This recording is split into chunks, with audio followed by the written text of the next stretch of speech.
et bienvenue dans l'émission On est bien chez toi, il est bon ton café by FCE Cannes Côte d'Azur, présenté par moi-même Emmanuelle Rochard. Et aujourd'hui, nous avons la chance d'être reçus par Estelle Dessin. Merci Estelle. Merci. Comment ça va aujourd'hui?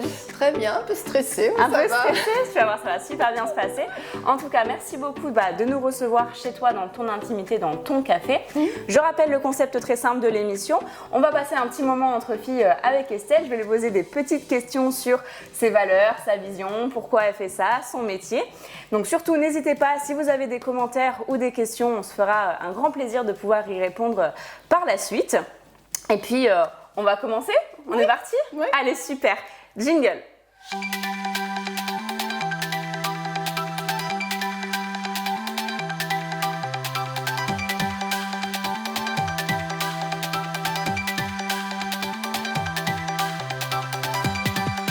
Donc, ma première question pour toi, Estelle, c'est déjà, quel est ton rôle de chef d'entreprise, à quoi ça correspond et surtout, que fait ta société? Donc, je travaille dans un cabinet d'expertise comptable et de commissariat aux comptes. Donc, je suis expert comptable et commissaire aux comptes. Donc, en tant qu'expert comptable, je conseille les entreprises tant au niveau social, fiscal, juridique, patrimonial.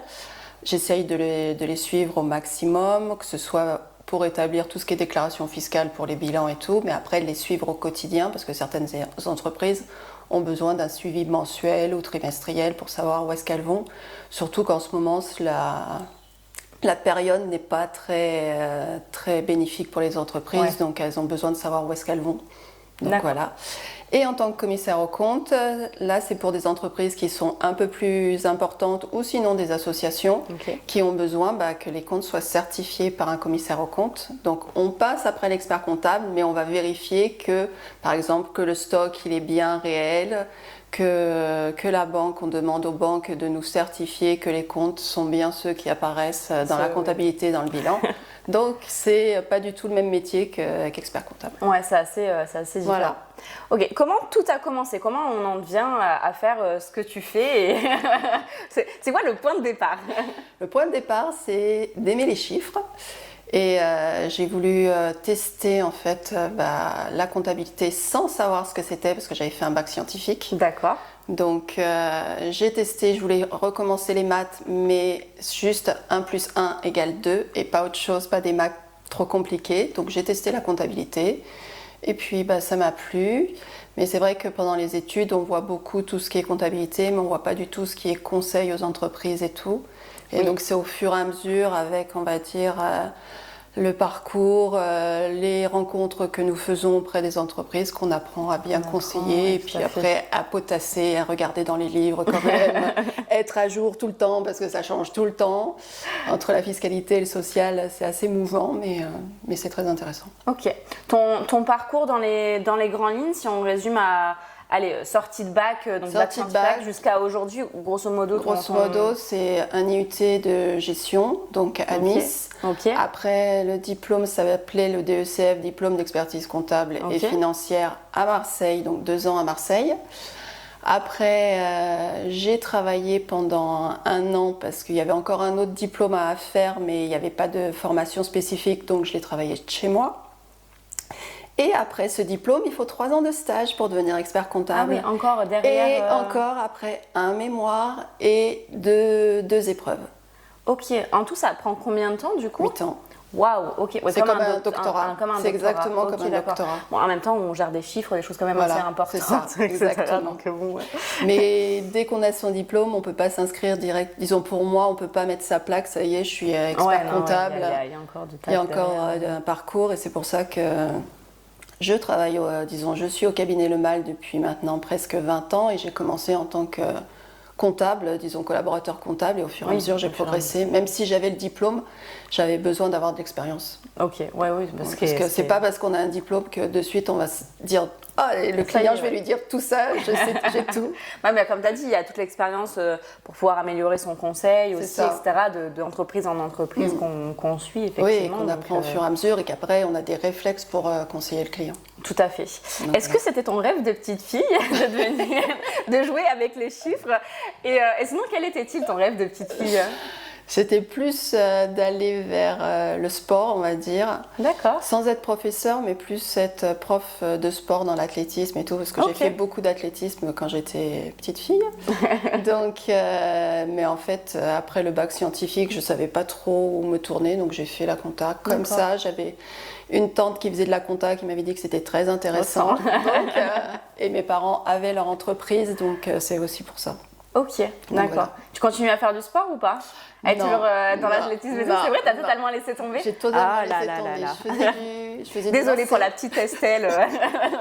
Je faisais du lancer de marteau, donc c'est pas commun, c'était pas commun à cette époque. Ça a commencé pour les filles, donc je faisais du lancer de disque, du lancer de marteau. Et incroyable. De temps en temps, je faisais aussi de l'heptathlon, parce que comme ça, on s'amusait entre filles à faire 7 épreuves sur 2 jours. C'était bien fatigant, mais c'était très intéressant. Donc, ça n'a rien à voir, ouais, c'est clair. Ah non, pas du tout. Je continue à marcher, j'essaye de courir de temps en temps, mais avec le travail, j'ai beaucoup... Entre le travail et les enfants, un peu de mal, on va dire. Quelle est ta plus belle réussite, ce qui te rend le plus fière? Ce qui me rend le plus fière, c'est, je pense, d'avoir eu mes enfants quand même. Ouais. Ça, c'est une très belle réussite. Donc, et que après d'avoir réussi dans la vie professionnelle aussi, et d'être devenue chef d'entreprise. Parce qu'au départ, c'est sûr que j'ai eu le diplôme, mais je ne savais pas trop ce que j'allais faire. Donc, de m'être associée avec 3 personnes avec qui ça se passe bien. Donc, donc voilà, à peu près. Ouais. Sur la vie perso et pro, du coup. Donc, oui, non, c'est... un garçon plein. Oui, non. En plus, un garçon et une fille, donc c'est très bien. Oh là là, le choix du roi. Ok. Pourquoi tu fais tout ça? C'est quoi ta vision, ton pourquoi? C'est quoi qui t'anime au quotidien? C'est par rapport à mon travail, c'est vraiment d'aider les entreprises, de les conseiller au mieux, on va dire, et vraiment d'être présente à côté de mes clients. D'accord. Donc, voilà ce qui m'anime. Et c'est vrai qu'en tant que chef d'entreprise, c'est pas parce qu'on ferme sa porte qu'on n'y pense pas en rentrant le soir. Donc voilà, comme tout le monde, on va dire. Je me doute. Quelle est ta plus grande sortie de zone de confort? Ma plus grande sortie de zone de confort, celle qui t'a vraiment bousculé, tu vois. C'est vraiment où t'as fait transpirer. Ok, on y va, quoi. Ça c'est du challenge. Ça. C'est de parler, on va dire, en public, d'avoir été, par exemple, au début, j'ai animé un peu, je suis allée à Initiative Terre d'Azur. Maintenant, c'est mon associé qui le fait. Mais c'est vrai que autant parler à des clients, ça pose aucun problème parce que je les connais. Autant parler à des personnes qu'on connaît moins et tout, là je sors un peu de ma zone de confort. Donc quand je sors de ma zone de confort, c'est plutôt quand je dois parler en public. En public, voilà, comme ça. Donc nous sommes un petit peu dans une sortie de zone de confort pour Estelle aujourd'hui. Mais on est quand même chez toi dans ton intimité, sur ton canapé. Donc ça va, oui. Ok. Avec un bon café d'ailleurs. Voilà, avec un bon café et une bonne personne qui me pose toutes les questions, donc c'est très bien. Ok. Tout à l'heure, tu m'as dit que tu avais des enfants, donc tu as un garçon et une fille, c'est ça? Comment tu gères ta vie de famille, je dirais même de chef de famille et de chef d'entreprise? Et si tu as une astuce à donner J'ai mon mari qui m'aide beaucoup, on va dire. Ça, donc voilà, donc c'est vrai que les enfants, en même temps qu'être chef d'entreprise et même salarié pour mon mari, eh ben on est Uber, on a une deuxième profession parce qu'il faut les emmener partout. Donc parce que tous les deux font de l'activité donc sportive, du volley, du badminton. Donc bien sûr, c'est à Grasse ou c'est à Mougins, donc ça va encore parce que je travaille sur Mougins. Mais c'est vrai que c'est surtout mon mari qui emmène les enfants, qui s'occupe d'emmener les enfants, et moi je viens les récupérer. Parce que comme ça, c'est plus tard, c'est vers 7h30, 8h, donc ça va. Donc c'est un super travail d'équipe en fait. C'est ça, exactement. C'est vrai que c'est lui qui emmène tout le monde, on va dire, qui s'occupe de gérer, et moi je récupère au passage. Ok, d'accord, donc effectivement... Non, je suis beaucoup épaulée par mon mari. Ça c'est bien, ça, c'est bien. De ne pas avoir une double charge mentale, effectivement. Non. Non, Ok. puis, non, c'est comme ça que ça se passe et pour l'instant c'est assez complémentaire, donc il n'y a pas de problème. Donc l'astuce, c'est de trouver le copilote, Voilà, c'est ça. la bonne moitié qui complètera. Voilà, c'est ça, la bonne âme sœur. Tout à fait. Alors tu fais partie aussi d'une deuxième grande et belle famille, qui est la famille des FCE, donc des femmes chefs d'entreprise, de la délégation de Cannes Côte d'Azur. Depuis combien de temps fais-tu partie des FCE? Pourquoi tu es rentrée chez les FCE? Et quel est ton rôle aujourd'hui? Alors, je fais partie des FCE depuis 3 ans. Ok. J'ai connu les FCE par Françoise Lemal, qui a été pendant des années au FCE de Cannes. Et comme je suis associée avec elle, elle m'a dit il va falloir que tu commences à y aller, parce que moi, j'ai envie de me retirer un petit peu. Donc, elle m'en a tellement parlé, en plus qu'en bien sûr. Oui. Donc j'y suis allée une première fois, une deuxième fois, et c'est vrai que ça m'a beaucoup plu de discuter, on va dire, entre femmes, de voir tous les problèmes qu'on pouvait avoir en tant que chef d'entreprise et de femmes. Donc voilà. Tout à fait.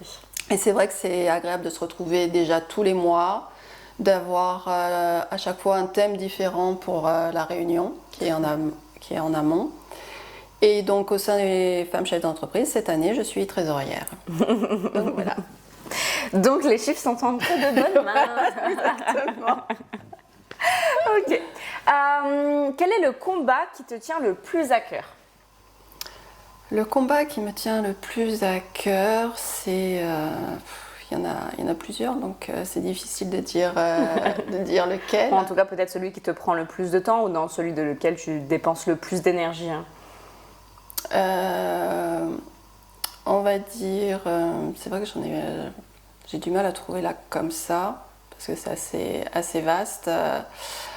Plus tout ce qui concerne la durabilité et la responsabilité des entreprises. D'accord. Voilà, au niveau donc RSE, et après tout ce qui est, on va dire, recyclage. On essaye au maximum de recycler chez nous, même si on n'a pas de compost dehors. Mais c'est vrai que c'est plutôt dans ce sens-là, tout ce qui est, on va dire, oui, recyclage et... D'accord. Gestion des déchets. Voilà, etc. c'est ça, et exactement. durabilité. Oui, ça Oui. va avec le premier que tu m'as dit sur Oui, la durabilité. C'est ça, exactement. Effectivement, tout à fait. Quelle est la personne qui t'inspire le plus? La personne qui m'inspire le plus, bonne question. Bon, si je dis mon mari, peut-être pas quand même. Mais... Tu peux ne Mais pas c'est la vrai. connaître, cette personne. Elle Voilà. peut être totalement imaginaire, elle peut sortir d'un dessin animé, d'un film, elle peut avoir vécu, tu peux ne pas la connaître, elle peut être vivante, morte. Enfin voilà, il y a vraiment un panel de possibilités. Alors des fois on en a plusieurs, mais de se dire, ok, si aujourd'hui j'en citais une de personnes, homme, femme, bien sûr, il n'y a pas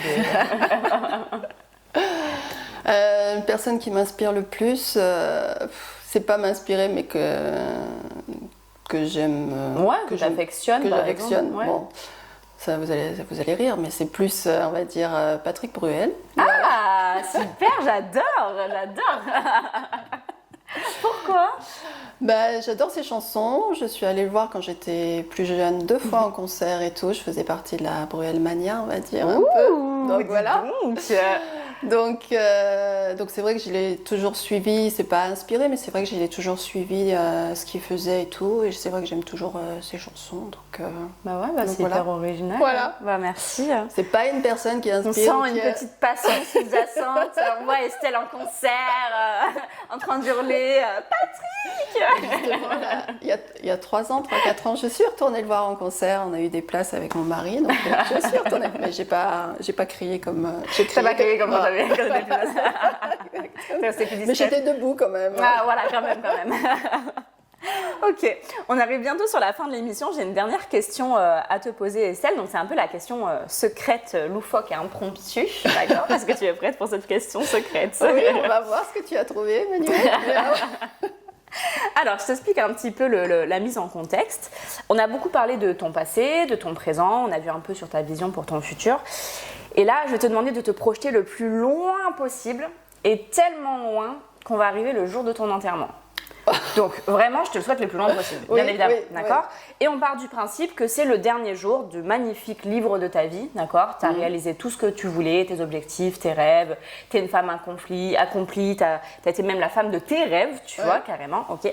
Et ce jour-là, il y a tes proches qui font un discours. D'accord, tu as déjà assisté à un enterrement. Oui. Donc voilà, parents, enfants, cousins, cousines, amis, FCE, collègues, collègues sportifs, d'assaut, etc. qui font un discours d'éloge à la défunte. Donc là, en l'occurrence, ça serait toi. Et tu aurais l'occasion d'être là ce jour-là, d'accord, de pouvoir assister à ce fameux discours émotionnel. D'accord. Et donc, ma question, c'est qu'est-ce que tu aimerais que tes proches disent de toi ce jour-là, ou en tout cas, qu'est-ce que tu penses qu'ils diraient de toi ce jour-là? Ah ben c'est un peu compliqué quand même ta question. C'est pas le genre de truc qu'on y pense tous les soirs en allant se coucher. Voilà, ta question impromptue, elle est impromptue. Donc, si on fait un discours général d'un peu tout le monde, parce qu'on peut être différent en famille, en amis, etc. Au boulot, même les collègues de boulot des fois sont là aussi. Donc, grosso modo, voilà, ce jour-là, qu'est-ce qu'ils diraient? J'aimerais bien, en tout cas au niveau des amis, qui disent que j'ai toujours été là en cas de coup dur quand même. Parce que c'est vrai que j'essaye quand même d'aider pas mal mes amis quand ils ont des problèmes, et puis d'être là quand ils n'ont pas de problème non plus. Voilà. Au niveau de mes enfants, que je les ai bien soutenus pendant leurs études, parce que je suis tout le temps derrière eux, même si je suis bien occupée. Mais merci maman, ça valait le coup. Voilà, c'est ça valait le coup. Tu as bien fait de nous faire bosser comme pas possible, même si on t'en veut, parce que tu veux pas qu'on sorte comme on veut, donc voilà. Après, c'est vraiment difficile à dire. Au niveau professionnel, j'aimerais bien qu'on dise que tout ce que j'ai fait, ça a servi aux entreprises et à mes clients, on va dire. Bon, je pense pas qu'il y aurait mes clients quand même à mon enterrement, mais... des clients de longue date, voilà, c'est ça, exactement. Ça peut des collègues, etc. On peut exactement. Donc, on peut avoir des partenaires. Voilà, exactement. Tout à fait. Donc après, c'est vraiment difficile ta question. Non, mais c'est bien parce qu'en fait, qu'on soit côté enfant, famille, collègues, on est beaucoup dans l'entraide, le fait que tu étais à l'écoute, que tu étais là pour l'autre, etc. Donc c'est ce qui ressort le plus de ton discours. Et effectivement, ça va aussi avec ta vision, le pourquoi tu fais tout ça. Donc c'est vachement... moi, je trouve que c'est hyper aligné avec tout ton discours depuis le début. Donc je te le souhaite, en tout cas. Ok. Sur cette fin d'émission, à chaque fois, les filles me posent une question à moi, au choix. Donc tu peux piocher dans celle que je t'ai trifouillée. Tu peux en sortir une totalement différente. C'est ce qui fait que du coup, mon interview sera lissée sur toutes les vôtres, tout simplement. Ça, moi, maintenant, que tu puisses me triturer. Et ben moi, ça va être plutôt ta plus belle réussite dont tu es fière. Ma plus belle réussite, ce dont je suis le plus fière. C'est vrai que je suis assez... j'hésite entre le perso et le pro, même si au final c'est vachement lié. Je pense que professionnellement, ça serait de me dire que ok, j'ai que 30 ans et j'ai accompli des choses que je pense certaines personnes mettraient 40, 50 ans à accomplir. Je suis contente d'avoir écrit un livre, de dessiner les chars et les costumes du carnaval de Nice, d'avoir fait beaucoup d'émissions télé cette année aussi, donc d'avoir été de l'autre côté, d'émissions télé, radio, etc. En fait, d'avoir réussi à avoir un panel d'activités qui m'épanouissent totalement au quotidien et de me sentir totalement à ma place aussi, ce qui n'était pas du tout gagné quand j'étais plus jeune. Parce que voilà, entre les critiques des gens, etc. Et puis on te demande de choisir une seule voie. Moi, je suis plutôt un profil multipotentiel, donc je me suis toujours sortie un peu... Ce qu'on a vu lors des soirées, que tu fais plein de choses en même temps. Fait ça aussi, c'est vrai. Et de me dire, en fait, waouh, je suis bien parce que je fais plein de choses et je fais des choses qui sont alignées avec ma vision, ma mission de vie. Donc je pense que je suis contente de dire que déjà à 30 ans, je suis épanouie là-dessus. Voilà. C'est bien.